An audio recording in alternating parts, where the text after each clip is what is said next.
Peace be upon you. Welcome to this podcast of the Review of Religions, and we are going through some very, very tragic and difficult times. And it came into our mind that the Review of Religions, being one of the oldest comparative religious magazines, where we do discuss different religions, we do have an emphasis on Islam from the viewpoint of the Ahmadiyya Muslim Community, which I represent. But we also speak about other religions, and we try to bring together different faiths. And this was one of the aims of the founder of the Ahmadiyya Muslim Community, and who also founded the Review of Religions. He said we should have such platforms where people from different religions are allowed to come and express the views of their own faith in a respect. Does religion, the Jewish faith and the Muslim faith, really teach to kill women and children and babies and to be harsh and unjust? Or what is the reality? So I'm delighted today to be joined by two esteemed guests from the Holy Land itself. I begin with Rabbi Binyamin Lau, who is an author, who is a writer, who is a rabbi. He's head of a synagogue in Jerusalem. I welcome you to the show today. Thank you. Thank you for having me. And yes, my nickname is Benny, and I prefer feel familiar and closer by that short name. Thank you. Thank you for having me. Yes. It's an honor to have you today. And I also have Imam Imaduddin, who joined us also from the Holy Land, and he's based in the Kababir Mosque of the Ahmadiyya Muslim Community. He has been serving there.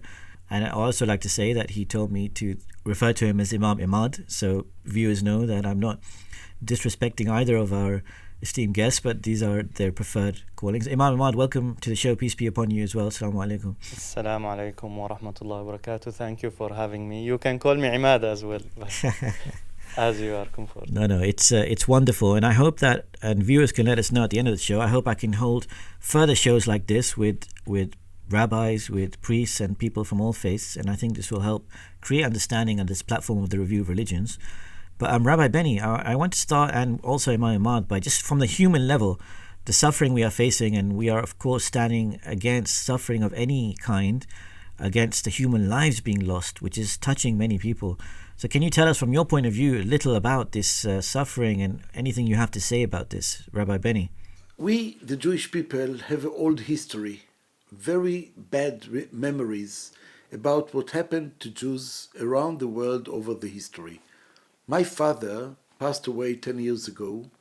He was a survivor from a camp, a German camp named Buchenwald in the Second World War. And he was a child in the Holocaust. And he saw by his eyes how the Germans killed his own family. And we grew up, me, my brother, sister, we grew up in Israel with a strong belief that we will build the democracy that's seeing the light of the human being. What's happened last month in the area of around Gaza shocked us, because we found the people, our neighbors, that behave just like a very, very different of a human being. No explanation for that. We are still shocked that it's happened. And I want to pray, I want to continue on, that we will build the world again differently. Yeah, so Imam Imad, Rabbi Benny has mentioned some examples of the attack on October 7th. And as I mentioned, that even the head of our community, the initial sermon he gave after these attacks, he explained that these are not Islamic. There's no precedent in the true Islamic teachings or practice. And the Holy Prophet, peace and blessings of Allah be upon him, had a certain way of behavior. And of course, he is the best. If you want to understand Islamic teachings, you can give any interpretation you want, but actually see the Holy Prophet who brought the message to teach. Yes? So Imam Imad, what would you say? Rabbi Benny was discussing this. What can you share with us? There are a lot of stories like that. And I agree. On 7th of October, when we started seeing the videos, when we started... because I didn't think even that I need a lot of bravery to see these videos. Then when I saw them, I regretted that. Because I suffered a lot. I struggled. I was so sad to see such videos, because even the soldiers, even the trainees, even the youth that were there, I know a lot of people who look similar to them. I know a lot of people who think similar to them. They came to my mosque. They learned about Islam from me. And They were crying, shedding tears after knowing the real Islam. And then someone doing that in the name of religion, of course, I have to be sad. I have to cry for this catastrophe that happened on that day. Also, I want to mention that we have to not forget that there are more than 9,000 people also died in Gaza. More than 3,000 of them are children. We have to pray for all of them. We have to not deny the suffering and the struggle of another people. We have to be together, as Rabbi Benny has said. The worldwide leader of the Ahmadiyya Muslim Community, His Holiness Mirza Masroor Ahmad, said that these acts directly violate the acts and the teachings of the Holy Prophet ﷺ and of Islam.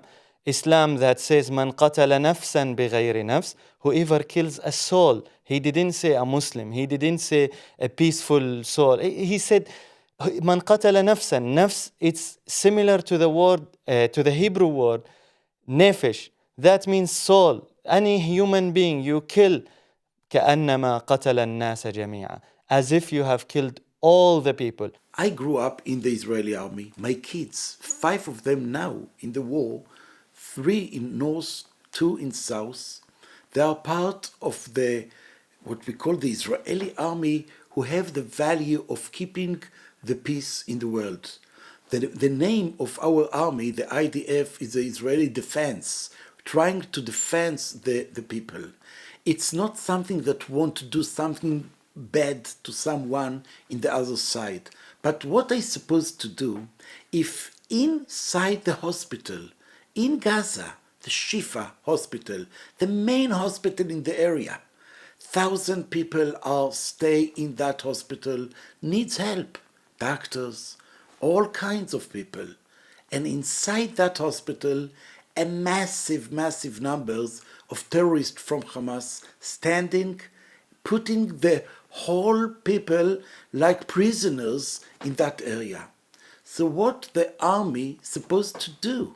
It's a so hard conflict. We are now in that conflict.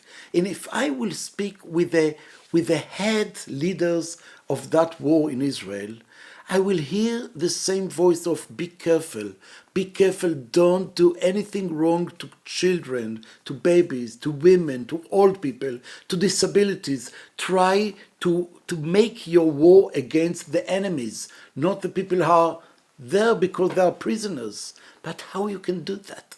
How you can make the separations when the terrorists put themselves inside that terrible place, in schools, in hospitals, in the area of needs people? What we supposed to do? It's unbelievable situation. I agree with you. It's a very difficult situation. But as the leader of the Ahmadiyya Muslim community advised, since day one he spoke about this issue, he said any military measurement or any military task or mission to be taken should guarantee safety for innocent people. And I agree with you, it is difficult. I wish I knew military strategies. We as religious people, we can just say that these are the principles of our teachings, these are the principles of our holy books, and we wish they will be taken sincerely and seriously, and then we will not see a lot of innocent people being harmed by our wars. So Rabbi, I would say, of course, the question is, somebody is attacked, they have a right to defend themselves. I think the issue is, I think people would argue that, what do the scriptures say about proportionate revenge? So, for example, if a whole population is being denied water and food, are we saying that they are all susceptible to being basically punished? Collective punishment is basically what is being discussed. So I think this is the issue which some people would argue, that there might be some places where there isn't clear, verifiable evidence that maybe there is something there, which is because you sometimes see reports from people who say, we know everyone in these buildings and they've never done anything wrong, but they are also being bombed. And there are some reports where even this is why the United Nations president and other people have condemned, because in some places perhaps it was said it was a safe route, but even then it was bombed. And this is why we want to separate between government and actually the people. Because many times in our own countries, governments go to war and do things that we agree with the principle, but sometimes we find out later that maybe the delivery can have done differently, because otherwise it caused suffering to people. And I would ask you, Rabbi Benny, that can we at least, as we shared in the suffering of what happened on October 7th, that there are so many people who are suffering in Gaza. It's not easy for them to move. Even if you tell them that, can you move within an hour or 2 hours, they don't have anywhere to move. Sometimes you see images of children or mothers having to put names of on the children's bodies because they don't know at any time a missile may come. And the majority of people just want peace. Yes, the majority. I saw an interview with somebody, with actually a Jewish person. This is before the conflict. It's a well-known YouTuber, and he went to the West Bank or Gaza, and it was very interesting. He was having a very human conversation, and he's saying, look, our daily struggle is just to get bread or water. These things are aside, what's happening there.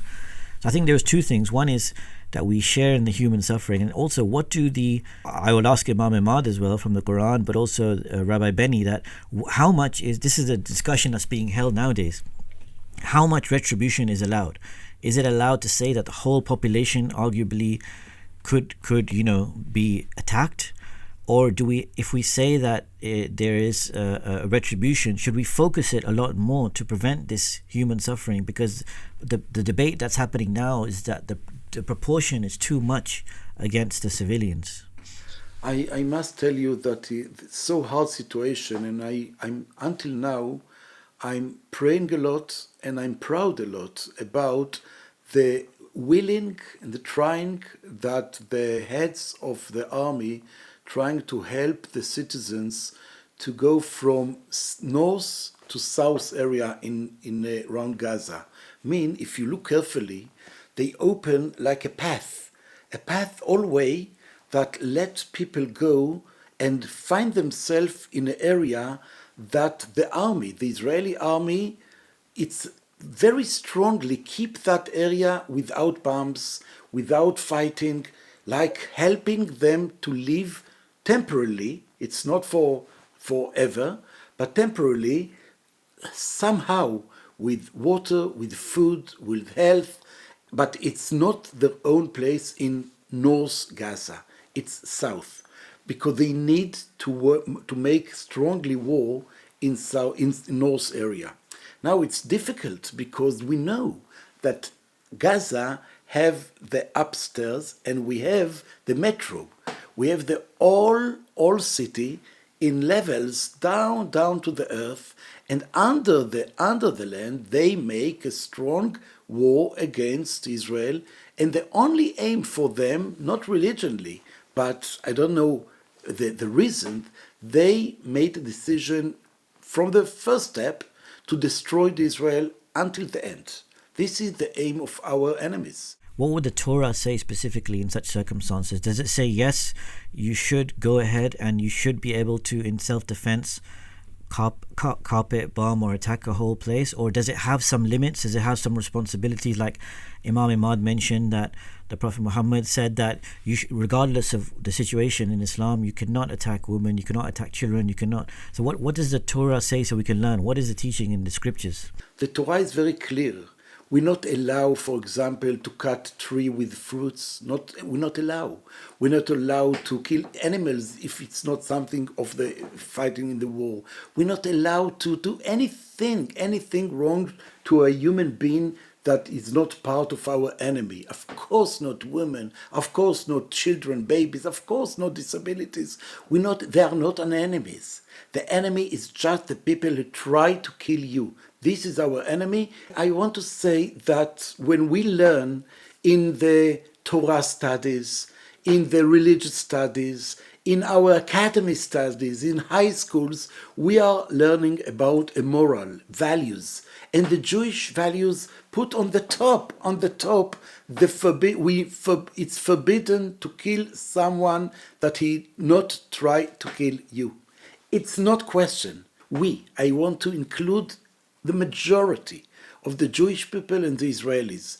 We want to live in a peace together with that neighbors, but not with the terror. Imam Imad, I want to ask two things to you. First of all, what does Islam say? What does the Quran say? What does the Holy Prophet say regarding retribution? Well, first of all, I want to speak about the dream that Rabbi Benny said.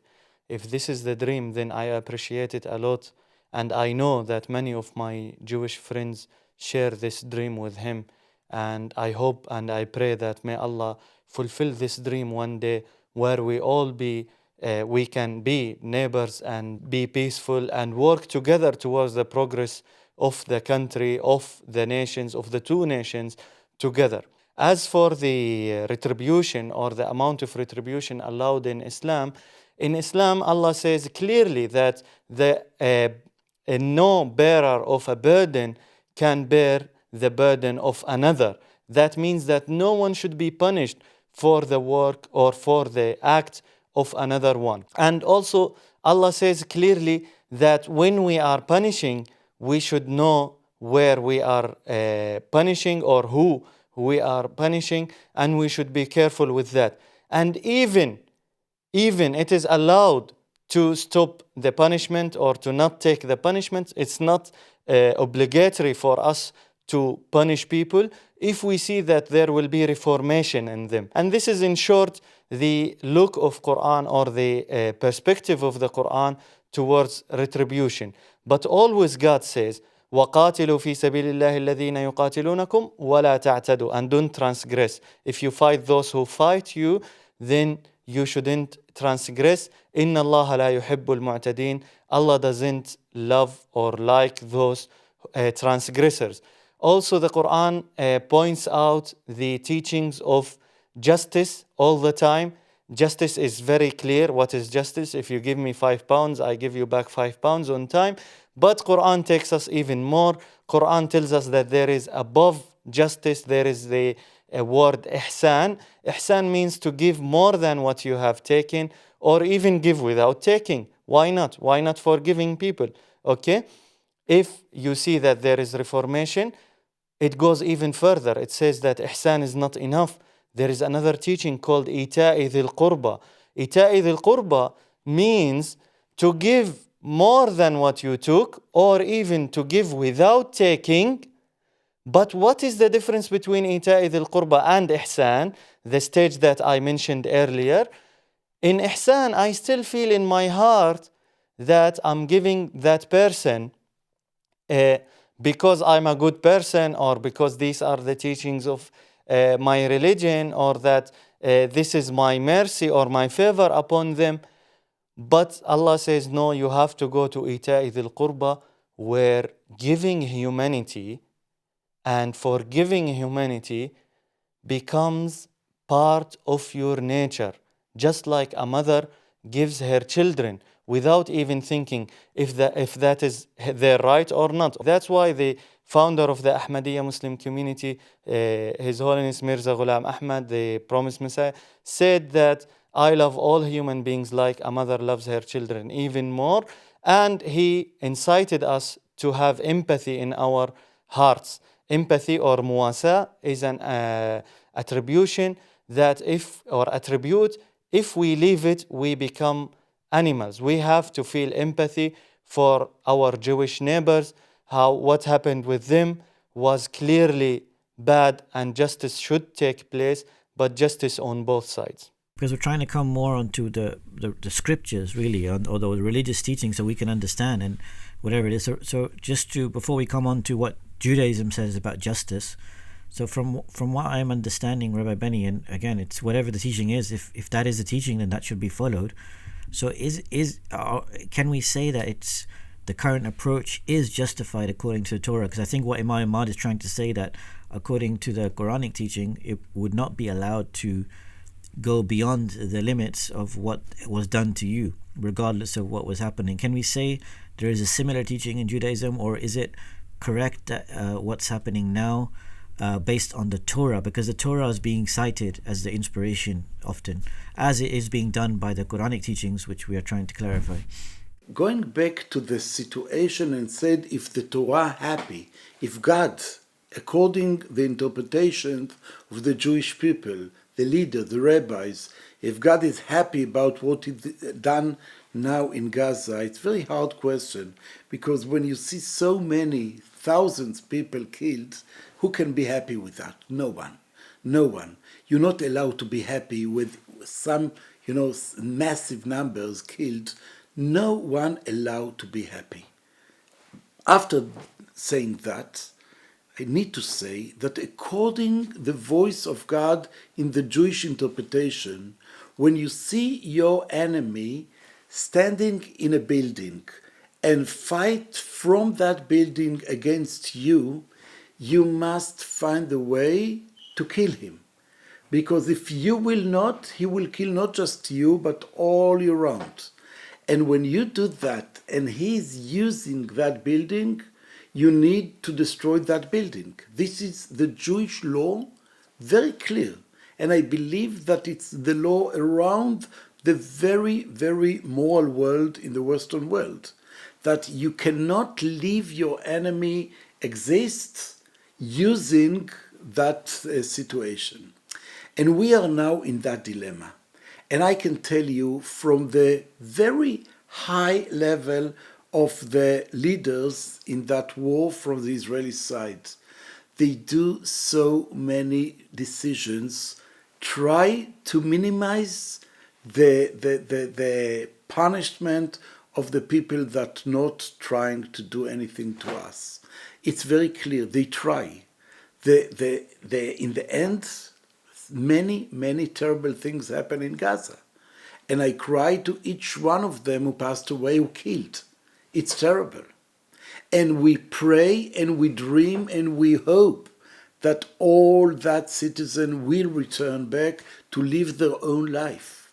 But now we are in a war against people who behave like animals, who tried, but very brutal way, to kill all of us, and we need to stand strongly and let them go over the world. The world needs to be clear for that people. Clean mean without them. Without them need the fight, the war will be continue on and on until the end of them will go away. Now I'm saying terrible things, I know. If you listen to me, if you look to my eyes, I'm crying. I'm crying because we want to live in a peace world. We believe, we learned the Torah, the voice of God. We learned the prophets. We want to live the Arabs, the Muslims, the Christians, the Jews, the Druze, all kinds. We want to live together. But what we supposed to do?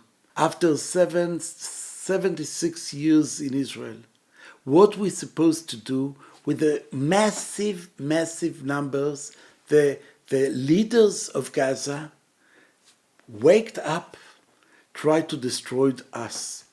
What we supposed to do? We just let them do that? We cannot be so kind and so, I should say, ecstatic, saying, listen, according to the Torah, these people, no.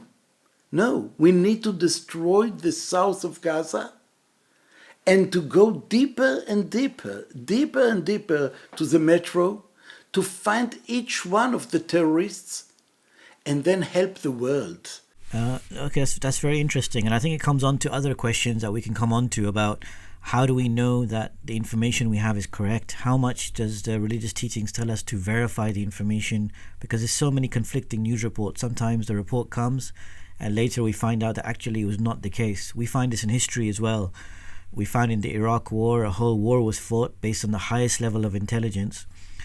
And then afterwards it came to know that actually those things were not there, despite having so much of the latest technology, evidence.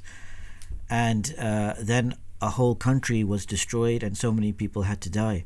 So I think this can lead on to, and we can come on to further questions about, if this is the approach, if we argue, even for argument's sake, that this is the approach, what if that information is not correct? Because sometimes there are news reports that come that actually this conflicting information is difficult to tell what's happening on the ground. So Imam Imad, I wanted to come to you on that. Is there a whole population who wants Israel to be eradicated, or what is your experience based on the Palestinians in Gaza and beyond? See, to be honest, the Qur'an orders us to be just and to say the truth, even if it is against ourselves and our relatives and our own people. And I want to be honest with you here. The picture here is very clear. There is a lot of misconceptions going around. There is a lot of misunderstanding of the teachings of Islam. I believe the politics played a huge role in spreading those misunderstandings and making people think or believe that they cannot live without destroying Israel, or even on the other hand, maybe some people are using religion to give or to pump bad ideas into the heads and into the hearts of the people. And these misunderstandings exist on both sides. This is where we, the religious people, the religious leaders, should speak the truth, should tell people that no, we can live together. There is nothing that stops Muslims from living with Jewish people. It's actually a fact that Jews lived with us for 1,300 years. What stopped them from living with us, or what made them not allowed to live with us the past 100 years? How is that? 1,300 years. Very brilliant people appeared in these 1,300 years from both societies, from Jewish society and from Muslim society. We have Maimun bin Idris, or Maimonides as they like to call him in English. He was in Andalusia under Islamic rule, and he became even the doctor of the Caliph at that time. There is also Gnizat Kahir, or let me call it the Scrolls of Cairo. Although it is not an accurate translation, it shows that we lived together. It shows that Jews and Muslims lived together and we had no problems. So I come again to the question and say that yes, there is a lot of people that believe that it's okay what happened on 7th of October. And I believe that there is a lot of people also that believe that they should destroy Jews, or sometimes they justify that with occupation, or some Muslim leaders come and say that all the Israeli society is part of the IDF because they grow up to be soldiers in the IDF, or they have to serve in the IDF. And I am telling you that this is totally wrong. We cannot deal with people according to their future. We cannot justify killing children. We cannot justify killing women. We cannot justify captivating innocent people without war, without a huge war or regular war. These teachings are totally wrong. We have to work hard to stop these teachings and to spread the right teachings.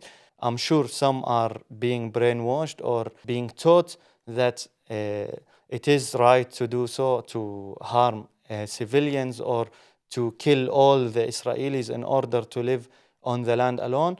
But I tell you, this is not the majority. But as I was speaking to Rabbi Benny before, we have to be stronger with our ideas, with our prayer. What is the message of hope from here? You gave some examples, Imam Imad. What comes to mind is the victory of Makkah as well, of the Holy Prophet, of peace and blessing of Allah be upon him, the Fatah Makkah, when he came back as a powerful leader to the people who had been persecuting him, killing him, who had been responsible for many of his close family members dying. Yet when he goes back to Makkah after claiming victory, and at that time he did not have to lift a finger, this is considered by many historians one of the most amazing feats of mercy, where all those people who had persecuted him, his followers, in unimaginable ways, he decided to forgive virtually all of them. And as a result of this, many of them, some of them could not believe it, including one who had run away and come back, and I believe it was Ikramah. And when he came back, he could not believe. He said, "Did the Prophet really forgive me despite all my cruelties and punishments?" And he said, "Yes." And he said, "Then I become a Muslim today, because if a religion can do this, then it must be something truth about it." So I wanted to give this message of hope and mercy as well, and come to Rabbi Benny and say that what is the hope for the future. How do we treat the people there? How can we live in a more peaceful way in humanity according to the Jewish beliefs? We record that discussion now. The day is November 8, or between 8 and 9.